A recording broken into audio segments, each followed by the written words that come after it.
Last week, my bike had its annual MOT inspection. The wheel spindle came off during the test.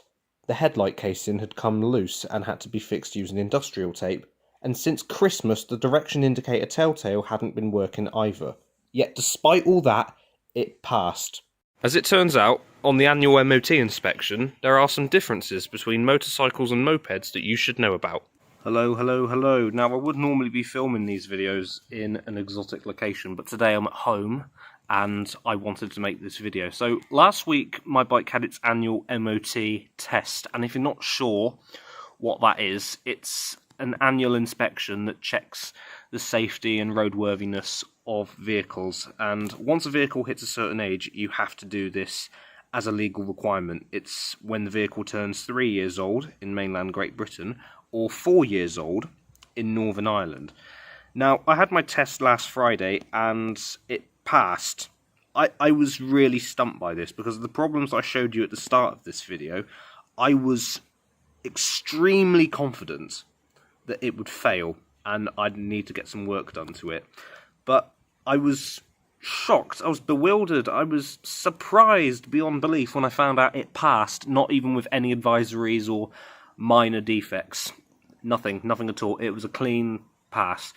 It's primarily because the problems were easily fixable. For example, that wheel spindle that came off during the test, the tester just got another bolt and put it on. That was easy, and I didn't get charged for that, which was even better. But it's also partly because mopeds are tested slightly differently than traditional motorcycles. And when I say mopeds, I mean vehicles that are less than 50cc and travel less than 30 miles an hour. Sure, I mean, in a lot of countries there are different definitions to what a moped is, and mopeds legally over here used to mean any vehicle that had a capacity of less than 50cc with pedals, but the pedal requirement was dropped and it just meant any vehicle with a engine capacity of less than 50cc and could travel no faster than 30 miles an hour. I was shocked to find out some differences, to be honest, with the testing of normal motorcycles and mopeds in this occasion, because, you know, they've got two wheels as well, they count as motorcycles, and, well, you're sharing the road with other people, so you'd think they'd be quite strict. But as it turns out, the testing of mopeds on an MOT is a lot less strict than what it is on motorcycles. There are also differences in the testing up and down the UK as well. So if you're in Northern Ireland, a moped is tested slightly differently than a motorcycle as well. And I'm going to point out all the differences in this video. Okay, there's a document called the MOT Inspection Manual, and there's a separate version for Northern Ireland as well. I've linked both of them in the description below. And it outlines what needs to be tested on motorcycles, and there are exemptions in that manual for mopeds, the ones that are legally defined as having an engine capacity of less than 50cc and can travel no faster than 30 miles an hour. When it comes to identification, VIN plates, number plates, there are no changes between motorcycles and mopeds. They're tested in exactly the same way.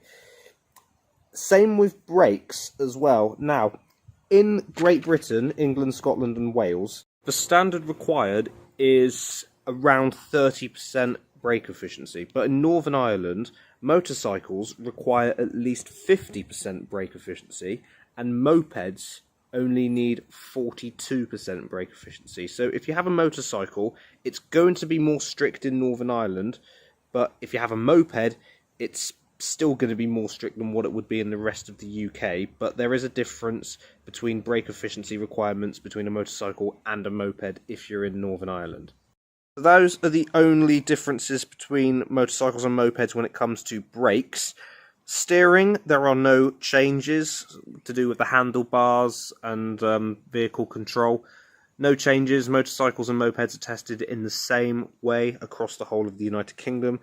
The big one, really, is lamps, reflectors and electricals. Now, there are lots of differences and distinctions between motorcycles and mopeds on this part of the manual, and they are clearly defined, but I will go through them with you just to make sure no one is confused. First of all, no main beam is required if your vehicle was registered before the 1st of January 1972 and has less than a 50cc engine, or if your bike has a max speed of 30 miles an hour. All mopeds do. This is the same rule in Northern Ireland as well. And the main beam, just in case you're wondering, is full beam. That's the big one, okay? That's the really bright one. Also, stop lamps are not required for bikes that travel less than 25 miles an hour. Some of the bikes that you see in Belgium and the Netherlands that travel on the pavement, if you imported one of those, the ones that go less than 25 miles an hour, then they wouldn't need a stop lamp. If the bike was first used before the 1st of January 1936, or if a bike was first used before the 1st of April 1986 and had an engine capacity of less than 50cc. But that date is the 24th of January 1996 in Northern Ireland. Indicators are not needed for any bike that has a maximum speed of less than 30 miles an hour, in which case all mopeds should, or if your bike was first used before the 1st of August 1986. Now, there isn't a distinction with this part of motorcycles and mopeds on the actual test, but it says that some mopeds might not be fitted with a rear registration lamp. Mine's under the stop lamp. If your moped doesn't, then it will just skip that part and the test will carry on as normal. And finally, in this section, the telltale indicators. Now, you don't need this. I was a little bit worried when the tester found out that this wasn't working and said that it would have been required. However, if you can see the indicators from your riding position, then they're not required. And that's it with the lamps, reflectors and electricals part of the manual. We now go on to wheels, tyres and suspension. They're tested in exactly the same way, mopeds and motorcycles, apart from one thing, and that relates to tyre tread depth. It's the same in Great Britain as it is for Northern Ireland. Every motorist should know that the minimum tread depth required for a car is 1.6 millimeters. For a motorcycle, it's 1 millimeter. However, if you have a moped, the minimum tread depth isn't required. However, you need to have a visible pattern on the bike. But to be honest, if you're riding around with such little tread, you shouldn't really be on the road at all. And that's it. If you live in Great Britain, there are no other differences between how motorcycles and mopeds are tested. Structure and attachments, no difference. Audible warning, the horn, no difference. Exhaust noise, no difference. However, if you're in Northern Ireland, there is one other difference that you need to be aware of, and that relates to a speedometer. If your bike travels less than 25 miles an hour, which not all mopeds do, so you should check, and if it was first used before the 1st of April 1984 and has an engine capacity of less than 100cc, you don't need a speedometer. And speedometers can't be ones that rely on GPS, are used for bicycles, or have an external power source. So aside from that, those are all of the differences between how a motorcycle and a moped is tested for the MOT in the UK. If you ride a moped and you're worried that you're not going to pass your MOT, don't worry.